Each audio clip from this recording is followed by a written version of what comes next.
Hi, and welcome to Communicating After a Disaster. We will talk about landlines, texting, radios, and a couple other really niche market technologies. So on the line with us is Ron Zuber. He is president of his own company, Pacific Rim Emergency Planning and Communications, or PrepCom. He retired from FEMA as a telecommunications specialist and disaster emergency communications coordinator of Region 3. And he also retired from the U.S. Army, again as a communications specialist. My name is Ann Forrest. I am a retired Navy nurse. I teach classes over at the Seattle Community Colleges in emergency management, and I'm also a volunteer with the emergency management office here in Seattle. So we're going to get started. The flow of the class is going to be, we're going to cover landlines, texting, radios. We're going to talk briefly about a portable mesh network and satellite messengers. So after an earthquake, the first thing you do is take care of yourself and those around you. Make sure you're not hurt. Make sure those around you are not hurt. Administer first aid if you can. And then the second thing you do is control your utilities. You need to take care of your gas, your electricity, and your water. And the third thing you're going to want to do is check in with family and friends and find out how loved ones are doing. And that's what this class is all about. And the fourth thing you want to do is put your plan into action and start figuring out how to get together, how to reconnect as a family or as a household after a large earthquake. So one of the reasons we talk a lot about communications is that the chances are pretty high that you will have trouble getting through to family members, friends or family after a large earthquake.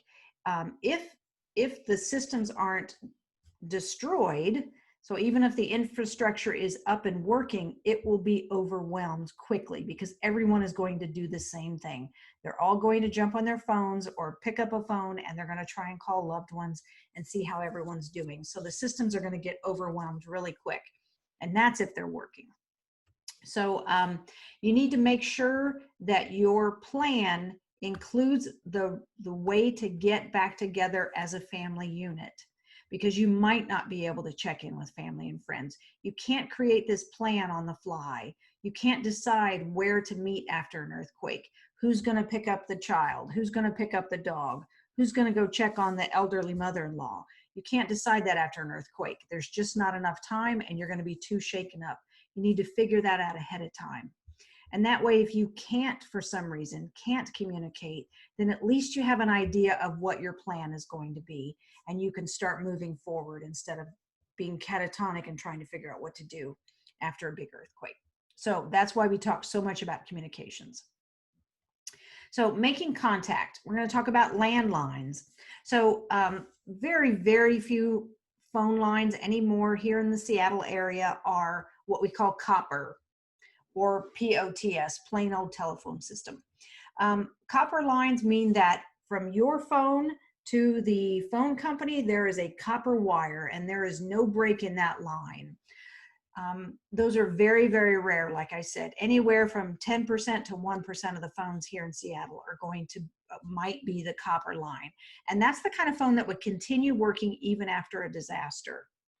The other lines, what most of us have, if we have a landline, is called a VoIP, a voice over internet protocol, meaning at some point that copper line is broken and there's some other kind of connection, whether it's fiber or Wi-Fi or whatever. So very few landlines will continue working after a large disaster because very few are copper lines. And even if you have a copper line, landline, it will probably be overwhelmed. The whole system will be overwhelmed because everybody will be trying to use it. So a couple ways to talk about, figure out if you have a copper line is call your phone company and ask them. Also, if during power outages, if your phone goes out, it's probably the voice over internet protocol and it's probably not a copper line. And then if you get your landline service through your cable provider, it's probably voice over internet protocol. But the smartest thing to do is to call your phone company, explain what it is you're trying to do. You're trying to find out if your phone will still work after a large disaster, and just ask them what kind of system you have. So we're going to talk about texting because texting is best. Texting, when you send a text out, it's this tiny little packet of information that swirls around in cyberspace until it can get delivered. So as soon as you hang up a phone, your ability to connect is over with. But sending out a text, it may not get delivered right away, but it might get delivered in 20 minutes or 2 hours. So you're still trying to communicate even after you've, sent that text and put your phone away. So text is really your best option after a large disaster. You want to include the date and the time in every text because, like I said, you don't know when it'll get delivered. It could be right away, it could be 2 hours, it could be 3 days. You just don't know. So put the time and the date in every text. And then don't throw away your shot. This is my nod to Hamilton, which has come out recently. So look at the first text. Oh my God, was that an earthquake? Are you okay? Where are you? You're not really conveying a lot of good information. You're expressing your concern, but you're not telling that person anything about how you're doing, which is really all you can do with the text.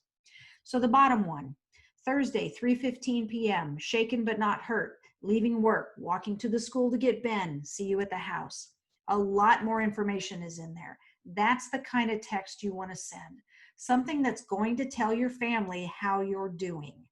Not lots of questions and lots of freaking out. Try and make it very, very clear, precise, short, and include that date and that time.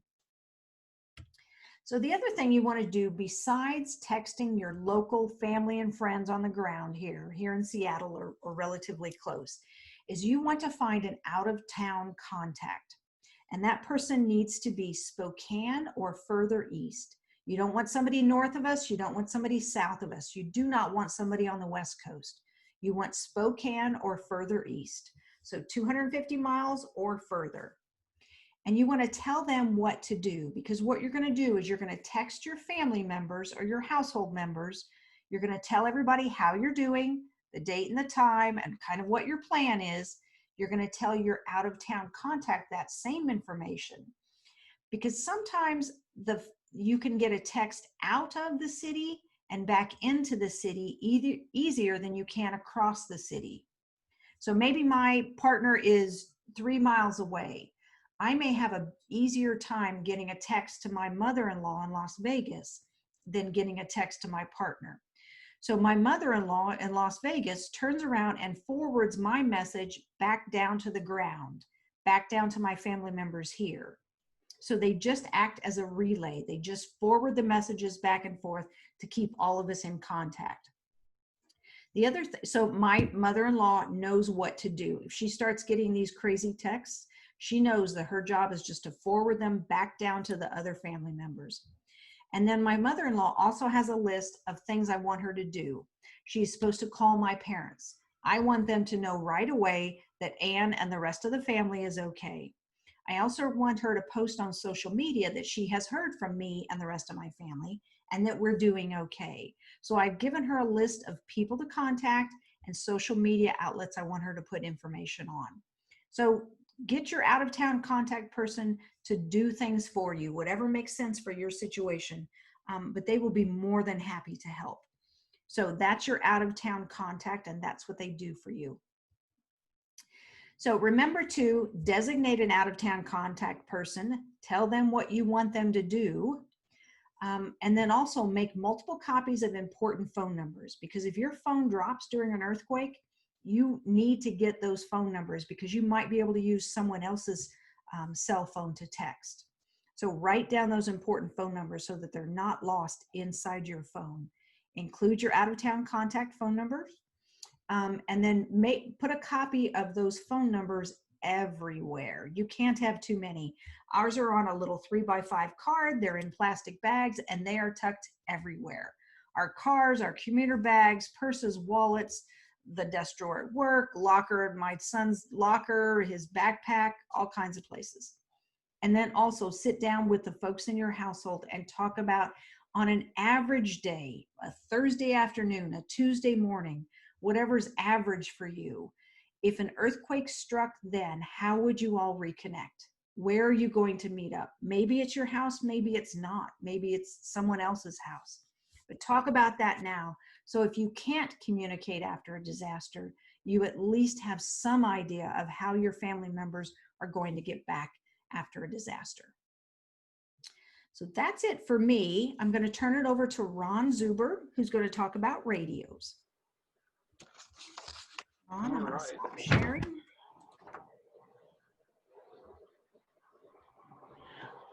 Well, now we're going to talk about radios, as Ann said.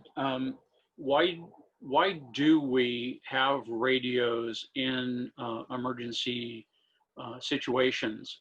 Because radios don't need to have the internet or electricity or any kind of infrastructure to be able to communicate from point A to point B. So no need for internet or electricity. They're relatively low power. In other words, they don't consume a lot of battery power because most radios are running on batteries. They don't consume a lot of power, and they can reach out quite a distance. So you'll be able to communicate with family members or other neighborhood members. They are very portable. You can stick a radio inside of a jacket, a vest, a backpack, the glove box of your car. You could have a radio in your car mounted with an antenna on the outside. You'd have a pretty good mobile unit, a little bit higher power than the handheld radios. So they're definitely very portable, not in a fixed environment like in your living room kind of thing. And the frequencies that are used don't go over any other infrastructure. Your cell phone uses the infrastructure of cell towers and landlines and cables that run between cell sites to communicate. The frequencies are reserved for radios to do just that, to communicate in place of the landlines and the infrastructure. But it's sort of pre-planning, having the knowledge of who's going to be on the other end and what frequency they're going to listen to. It isn't something that you can necessarily do on the fly. So you want to make sure you pre-plan in your neighborhood or in your family how to use the radio and what frequencies you're actually going to operate on. It is a fairly reliable system, and redundancy comes from the acronym Department of Redundancy Department. So you can never have too much backup. You've got your cell phone, you've got radio, maybe you have two different kinds of radio and two different radio spectrums, and we'll talk about that in a little bit. So having all those tools at your disposal during your disaster is going to make it a little bit easier for you to communicate. There are three main types of radios other than crazy taxi radios and commercial radios, and they are the Family Radio Service, FRS. Those are usually the small bubble pack type radios that you get in Walmart or in Home Depot. Usually get them in sporting goods stores to take camping. Right now they're trying to stop producing the FRS radios in those bubble packs because they're actually shared frequencies with the GMRS, General Mobile Radio Service. The differences between those two is the output power is much lower for the FRS, and the GMRS has quite a bit of power and is capable in some models to be able to speak over repeaters. And then the third group is the ham radio or amateur radio. Those folks are tested and put in a lot of time to study for an exam that has three levels: a technician, a general, and an extra level of license. I couldn't think of that. I'm an amateur extra. That's the highest level you can get. So I have a large spectrum of radio frequencies that I can use in the amateur bands. I'm also a general mobile radio service operator, a GMRS person, and I actually have 5 repeaters in the city of Seattle, which we'll show you later. So those are available to help families and neighborhoods communicate with each other. And then everyone that has a family radio service radio is authorized to use them because they're lower power. So who are you going to communicate with? As I've alluded to a couple of times, FRS radios are great for talking in and around the neighborhood. They're great for going to the mall and being able to talk to the young ones or even the old ones when they get lost, and be able to communicate in a short distance without having to overcome very many obstacles.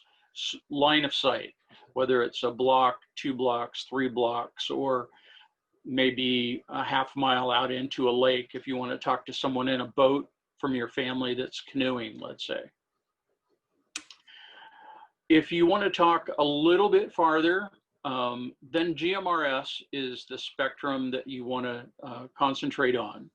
Here in Seattle, we use GMRS a lot. Within each individual emergency communication hubs and between the individual emergency communication hubs. That's what we call hub-to-hub communications over GMRS. Sometimes it can be direct, meaning not straight through a repeater, or not through a repeater at all. It's direct, straight from point A to point B. Sometimes you have to overcome obstacles like hills, valleys, around the corner, over the berm, and that would require the use of the GMRS. And I think we have a slide that'll explain that a little bit later.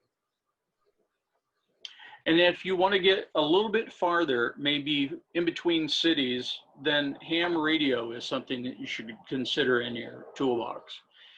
Hams are able to talk across the town and across the nation. And most recently, I was lucky enough, I was doing some communications in a contest, and the 13 colonies of the East Coast had a contest, and I got 7 of the 13 colonies, and that was a lot of fun for me. But I did it with ham radio and not GMRS or FRS. So having a repeater in a high location somewhere in the city allows folks, like say, for example, the Fauntleroy Ferry Dock would have a hard time talking to Georgetown directly.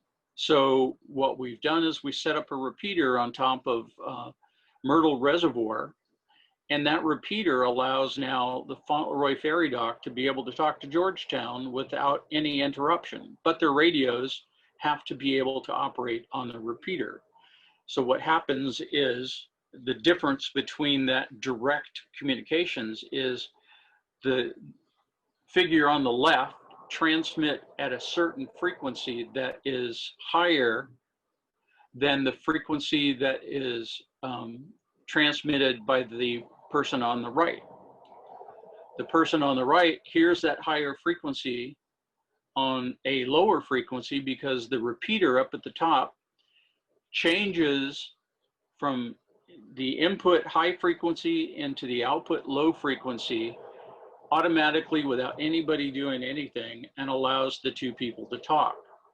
Switch those around and they'll be able to talk the other direction from the right over to the left. They wouldn't be able to talk through the hill because that's a solid object. Here's a map of where the 5 current repeaters are that we have in Seattle for the emergency communication hubs.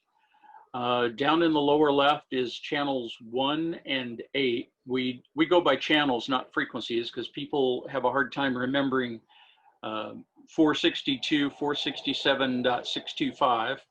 for an example, which actually is channel 4, which is up in the upper left-hand corner. Then another repeater is up in the very top up there in Maple Leaf.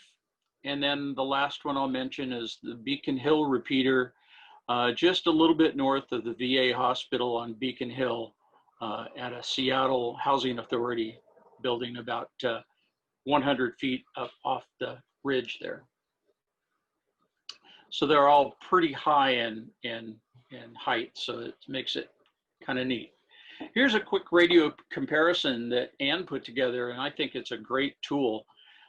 You've got your range for the FRS, GMRS, and hams, or amateur radio. If you take a look at that, you know, the difference can be up to 3 miles in difference.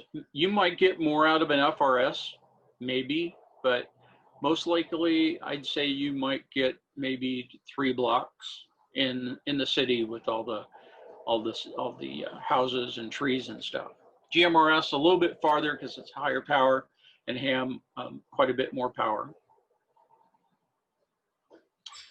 Do you need a license for FRS? I mentioned no, and that is correct. There's no license needed for FRS, but you do have to have a GMRS license, which you apply for through the FCC, and it's $70 for 10 years, and it's renewable every year, every 10 years. You have to pay your fee and you get your license. There is a ham license you have to take a test for. You have to study and take an exam. 35 questions out of approximately a pool of 420, I believe. There we go. A license covers your household for GMRS and no license needed for FRS. And the ham radio license covers just the individual owner. Each individual has their own license. So if you have 3 hams in your family, then you need 3 individual licenses. And yes, there is a test, 428. I was off by 8.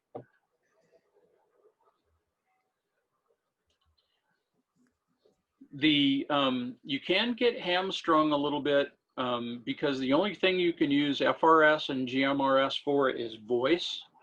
I have heard folks talk about some digital positioning on GMRS, but that's like 2 or 3 seconds worth of digital to give your latitude and longitude, and that's it.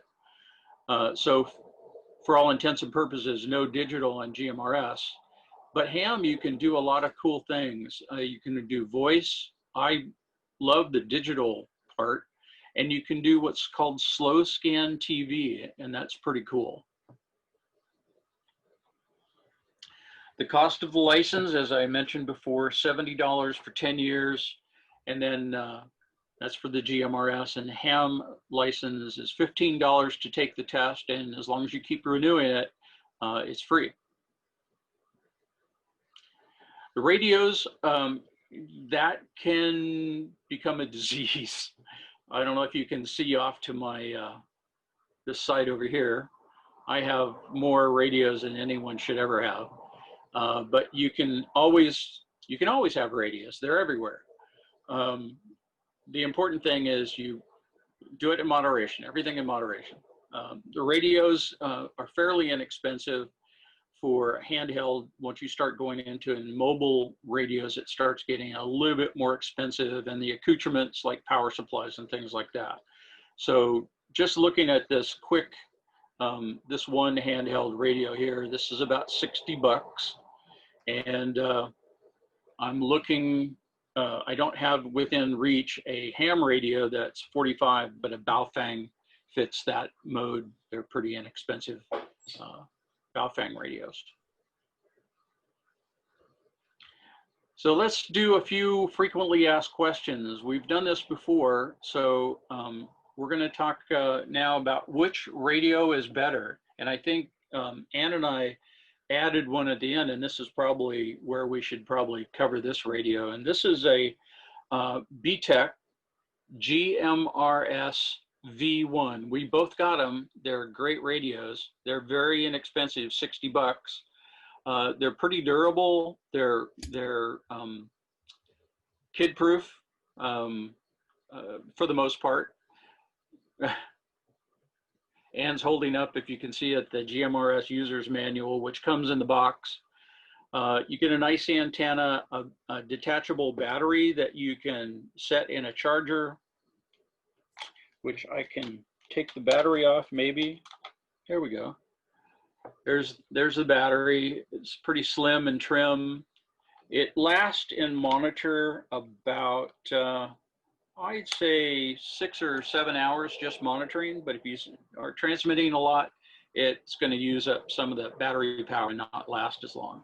So we're recommending for folks that want to do GMRS communications in the emergency communication hubs to get the GMRS BTEC GMRS V1 at this point, just to standardize.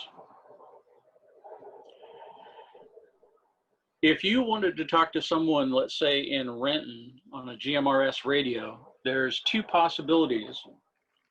But before I say which possibility, I'll pick downtown Seattle as an example, as your transmitting location. Better yet, let's go with the sports field. What is it? T-Mobile Park. Let's say you're at T-Mobile Park and you want to talk to somebody over in Renton.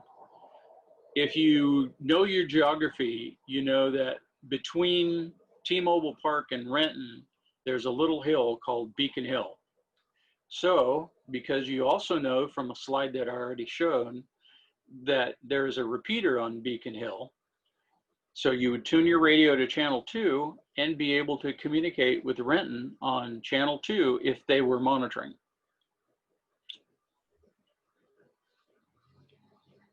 The same thing goes for any other location. You have to know where you want to transmit from and where you want to transmit to. Know who your listener is that might be the person you want to talk to. If you're in Edmonds, you'd probably use channel 4. If you're in Belleville or Bellevue, I would use channel 6, maybe Issaquah 6 or 2. It depends on where you're going to talk to. So if you're at T-Mobile and you want to talk to all those locations, 4 for Edmonds, Bellevue would be 6, and Issaquah would be either 6 or 2. Do GMRS repeaters have battery backup, and how long will they last? Well, we're very fortunate. We discovered that the battery doesn't last very long on the channel 8 repeater. We just found that out. It probably has been out for a couple of days. Probably Monday, it got relieved of its AC power. So it has a battery that's trickle charged as long as it has AC power. Without that power, it probably lasts 2 days. All the other 4 repeaters have battery and generator backup because they're at City of Seattle radio locations. So I would say pretty much, except for 8, which I'll work on to do maybe solar to back that up, all the rest of them have pretty much unlimited backup power. Ham repeaters have battery backup.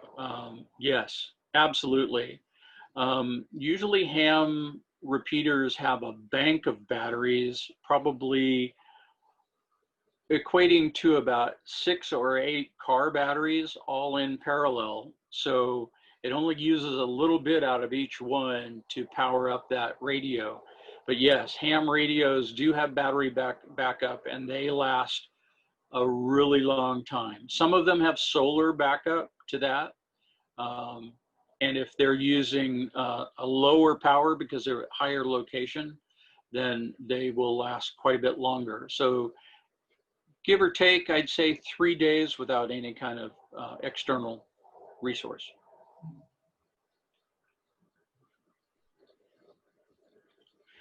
How hard is the ham radio test? Well, I passed it. I didn't, it wasn't hard.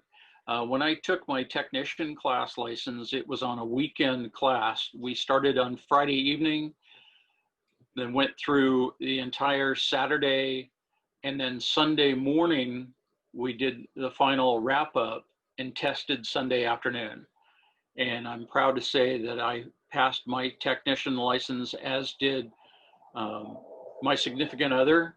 She got her test at the same time, and we had a great fun time with the instructors and stuff like that. So it's really a lot of fun to take the test, but until you do that, take advantage of what you have. And the GMRS spectrum is pretty fun as well. Oh gosh, the ham repeaters in Seattle are just about everywhere there's a GMRS repeater and more. They have them on the VA hospital. They have them on the Columbia Tower. There's repeaters up in Harborview. There's repeaters in Queen Anne. There's repeaters on towers over on Marion Street, all the way up there. There's 3 towers that are up there. I think that's Channel 9's towers. There's a ton of repeaters, and that's just within the city. You can still reach out to like Vashon and Bremerton and Bainbridge Island and Whidbey Island and other locations that are nearby. Issaquah has their own, Tiger Mountain and Tiger East. There's a lot of repeaters close by, so there's a ton of repeaters for ham radios. Can I give myself a cool sign, call sign? I had KC7 RWT, and we tried to figure out what that meant, and that was Ronnie will talk. And I talked a lot on the radio. But when I started going up in my level of license with general, I decided that I needed to have a more smaller, neater call sign. So I got what's called a vanity call sign, and you can apply for these even as a technician. And I decided that since I was in Virginia working for the federal government at the time, I decided to get a Virginia call sign. So my N4 RDZ is my initials. So I was able to get my initials in an N4, what we call 4-land, which is Virginia. So yes, you can get a cool call sign. And then GMRS radios you want to recommend. We put this in on the end because we didn't know we put it in at the beginning, but I think what the question on the beginning was, what's better, FRS, GMRS, or ham radio? Everything is good for what it's meant to do. If you need something, you pick the radio that can do what it is you need to do. The easiest way certainly is the FRS, but that doesn't give you the facility to be able to talk clear across the town. GMRS does, and it's not unachievable by requesting a license from the FCC and paying your fee. Okay, I'm going to take over for a little bit more. So we've talked about landlines, texting, and radios. The other 2 things we're going to talk about is the portable mesh network and satellite messengers. And like I indicated before, these are tiny little niche market kinds of devices, but we wanted to mention them just to be thorough. So portable mesh network, they use radio frequencies. They don't need internet cell or a satellite even. The range is 1 to 6 miles, really depends on the terrain. Peer-to-peer connectivity. Let me show you this diagram. So the only way they can reach decent range, the only way they can reach far away is the signal bounces from every person using this same technology. And it has to be, my understanding is it has to be the same device, because there's lots of folks are making these mesh network devices. So you all have to be carrying the same brand. It's called peer-to-peer connectivity. So your message hits the next person using the same device and is forwarded on to the next person using the same device, and eventually will reach the person you're trying to connect with. So peer-to-peer connectivity is how they work. The more nodes or people using this technology, the stronger the network becomes. And they also pair with your phone, so it makes it very easy to text.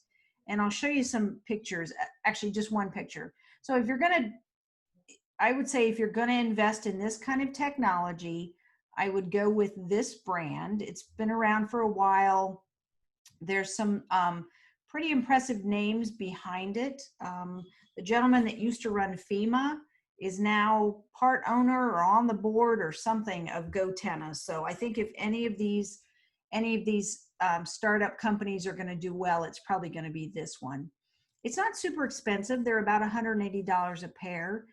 There is no annual fee. There is no fee to use it unless you want to get a little bit more techy and be able to connect GPS with it and all kinds of stuff. So go ahead, research them. I think they're amazing. It's just they only get that range if everybody else is carrying around a GoTenna and has it turned on. That's the only way your signal gets bounced far enough to reach your partner, whoever you're trying to get a hold of. So that's portable mesh network technology. And then the last one is just using satellite. You know, satellite phones. There's a good use for them, but they are super expensive. So it uses satellites. Obviously you do need a satellite signal, but you don't need internet or cell. They're very pricey, $250 to $450, $500 a pop. Here's some pictures. They're all a little bit different. They are very much for the person who is going into the backcountry or skiing, and you need to be able to be found once you've suffered an avalanche. So they're a niche market. It is for the folks that are truly going out in the middle of nowhere where there is no cell signal and they want to be found. Satellite is the way to find them. So just two more ways to communicate. So those are the ones we've gone over: landlines, texting, radios, the mesh network, and satellite messengers. We really are encouraging you to make a plan. These are great techniques, great technology to help communicate, but you really need to sit down with the folks in your household and figure out how you're going to get back together after a disaster. Start talking about it. It will make a huge difference if and when we have an earthquake. If you have at least started the conversation and it's not completely foreign and you're not starting from square one. So sit down and talk about it. How are you going to all get back together? And then if you have any questions, please don't be afraid to reach out. We will connect the class handouts, so kind of a summary of all these slides in a Word document. You're free to share it. And please reach out if you have questions. Ron and I are more than happy to answer questions on email. Ron, did you have any last minute comments? Anything we missed? I got a chance to use that mesh network a little bit, and I thought it was pretty high tech for me at the time. But since then, I've joined what's called Ham WAN, the Ham Wide Area Network, and I have a big dish on the top of my house pointing to the west towards Gold Mountain. And I have a mesh antenna in my office to be put up to be able to take that and move it over to the mesh network, which we're trying to build in Seattle, and at least West Seattle anyway. So mesh is fun. It can be a hobby. Doesn't need to be a disaster requirement. Cool. So again, reach out if you have questions. I hope we explained a little bit about different ways you can communicate after a disaster. Fingers crossed we don't have to use them, but always good to know how to reach out. So thank you very much.